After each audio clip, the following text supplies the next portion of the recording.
Hello guys, hope you are well. My name is Reza, and in this session I'm going to talk about the second round of the abdominal routine for more advanced. In my previous video regarding this abdominal routine, I show you the exercises that could be good for the beginners up to intermediate. But in this session, this is going to be the abdominal routine for the intermediate and up. So if you're a person who has done exercises for your core and your condition is in a better level, so you can start using this. This has some exercises which is in a little bit higher level and needs better conditioning.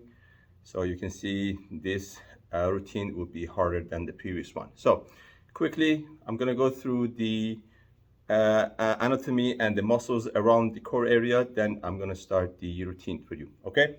So in the front, in this section, we have the rectus abdominis. So abdominal area is covered by a few different layers. So this section is called abdominals, rectus abdominis, which is going to be from here, almost on the around mid area of the ribs, with fib, number 5, and goes all the way down to our bottom of our pelvic. And then we have in the side, we have the direction is this way. So we have the external obliques, and underneath in the opposite direction we have the internal obliques, and then we have in the kind of horizontal direction we have the which is in this area, we have transverse abdominis. So these are different layers, and then overall there will be involved of the most of the core exercises, but each of them they have different function, but they're going to cover each other also on the most of the exercises as needed. And then obviously for developing each section you need to do their specific exercises. So I'm going to show you the routine. I'm going to start with the crunches, which is obviously the most famous one. The safe way, obviously you have to remember always the safety of your back, lower back especially, is what you have to keep in mind. If there is any sort of condition that you're not allowed to do any sort of exercises for the back, make sure before you're doing this, consult with your physician or any practitioner that is needed. And also if there is any previous condition such as lower back or disc problem, make sure to concern them before you start. Okay, so this is a simple crunches. As I mentioned, this muscles is responsible for a vertebral flexion, means this movement. So have your hands on your thigh, slowly with this, the direction of your head must be in this direction. So it's almost parallel with the upper thigh, so this direction. But you don't need to have your hands up unless you want it, so you can put them on your thigh. Slowly you go up till you get to the knee level. So contraction must be there always. So you are not going to suck your muscles in. Always you have to push your muscle out. Okay? Even when you go down and you want to have your next breathing cycle. Okay? So hands, go.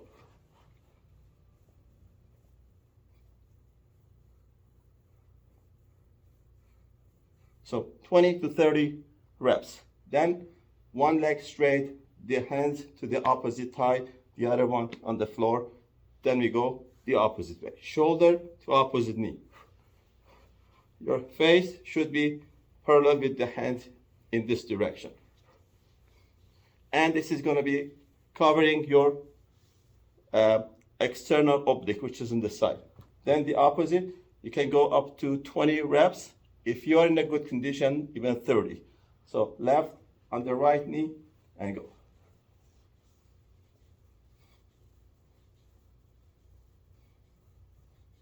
All right. Then you got both legs up. This is a little bit challenging, but that's a good exercise. That's why I'm saying this is for intermediate level. Hand on your knees all the way to on your shoes.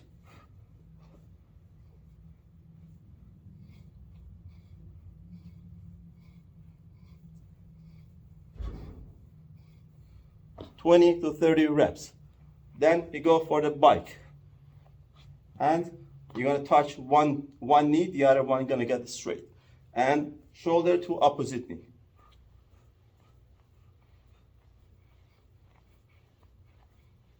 And keep breathing. Keep your abs tight all the time.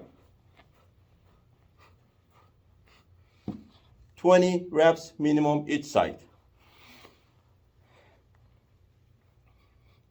Then you're gonna have the new thing that I wanna talk about it is the concentration.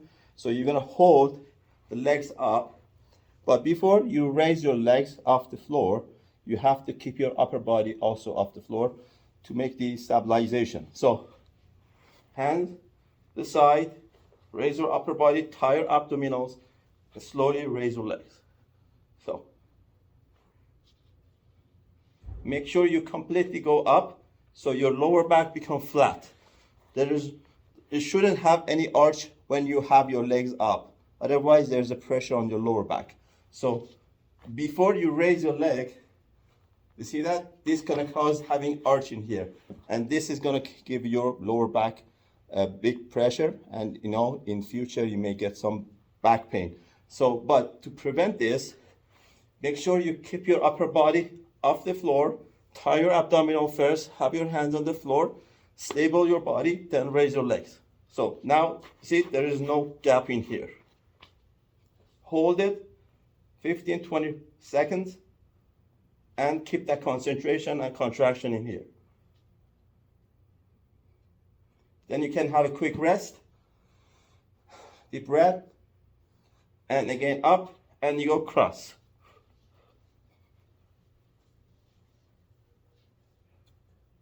Or up and down. See that? Upper body should be off the floor, hands on the side, stable your upper body, and then contraction. Relax.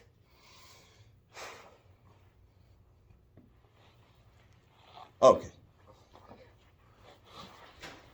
One very important thing that I'm going to tell you before I go through the lower back exercises is this point. Rectus abdominis, which is these muscles, or also the side muscles, the obliques, they are not attached to our legs. So the abdominal muscles are attached to our pelvic, which is this big bone in the bone that is underneath of upper body. So there's nothing to do with the legs. So there is a mistake that most people are doing is thinking that if they work with their legs, like for example the exercise that I show you at the end, is helping them to get a better lower abdominals. But remember, abdominal muscles are not attached to the leg. So it means moving the legs are not going to help or not going to directly work on your abdominal muscle. The leg, when the leg moves, the muscle that is moving them, there are hip flexor if you bend your knees. So the hip flexors that I mentioned before, they are going to work that area for you. But why the muscles of our abdominal get engaged when you have your legs moved? The reason is because of the attachment of the abdominal muscle to the lower part of our upper body, the pelvic bone. When you raise your legs, the abdominal muscle or the core muscle in general trying to stabilize your hip area.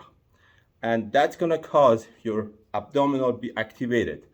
And that's why the arch on the lower back will be created at that moment. So moving the legs is gonna just engaging the abdominal for stabilization.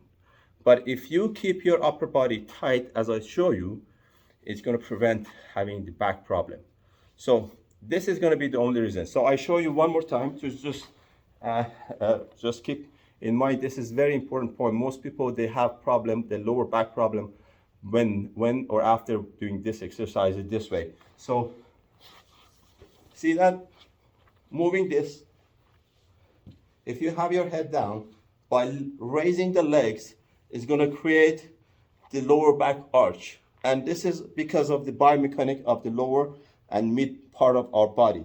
But having a strong core, it will cause you to engage your abdominal properly, so it's going to prevent having lower back problem. So if you want to raise your legs, both legs up, as long as your upper body is up and contracted, you're gonna have flat lower back. You are on the safer side. So see, moving the legs is just, this is gonna be the hip flexor muscle mostly. So the abdominal is only engaging because of the balance and because of stabilizing that your body is trying to make. So it's not the directly abdominal workout. So if you move your legs in any way, because the muscles are not attached to the legs, that's why the legs are not directly helping you to work on your abs. This is the side work. So it means like indirectly your abdominal has to be engaged to make the stabilization, and then your abdominal will be contracted. So anyway, in the safe side, make sure your upper body is going to be engaged. The lower back always should be flat, and then you're going to see good result and your abdominal will work well. So then this is good to have after any abdominal exercise. This is going to be a good stretch. So this stretch, which is this one, is the easy one, which you're going to stretch, and also the compression of your spine, which is helping you relaxing your spine and your abdominal muscle. And this is a bit more advanced, but make sure you are good for that, in good condition. So anything you want to do, any exercise you want to start, make sure your body is able to handle it before you try it very slowly, and then you can also gradually improve to the next level. So after this, like about 10-15 seconds, again, you're going to go back and start facing down your lower back.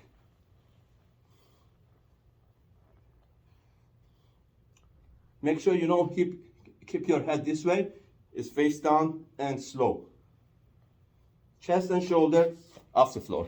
It will help your lower back extension.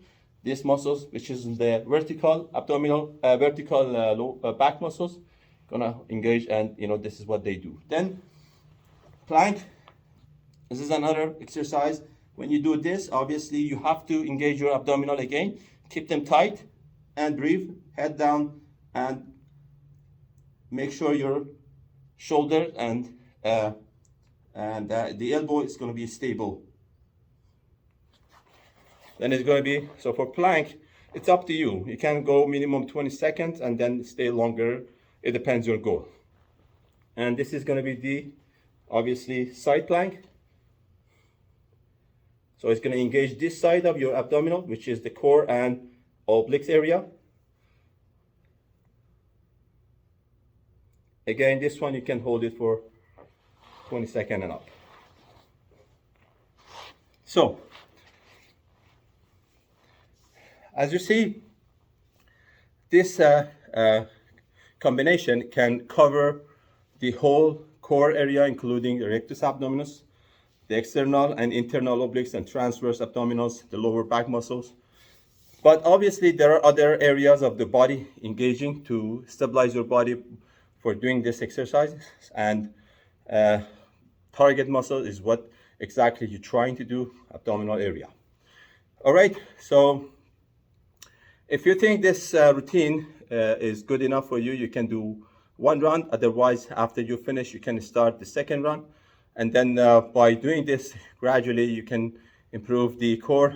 And obviously, I'm going to show you another advanced routine in the future video. Thank you so much for watching, and good luck.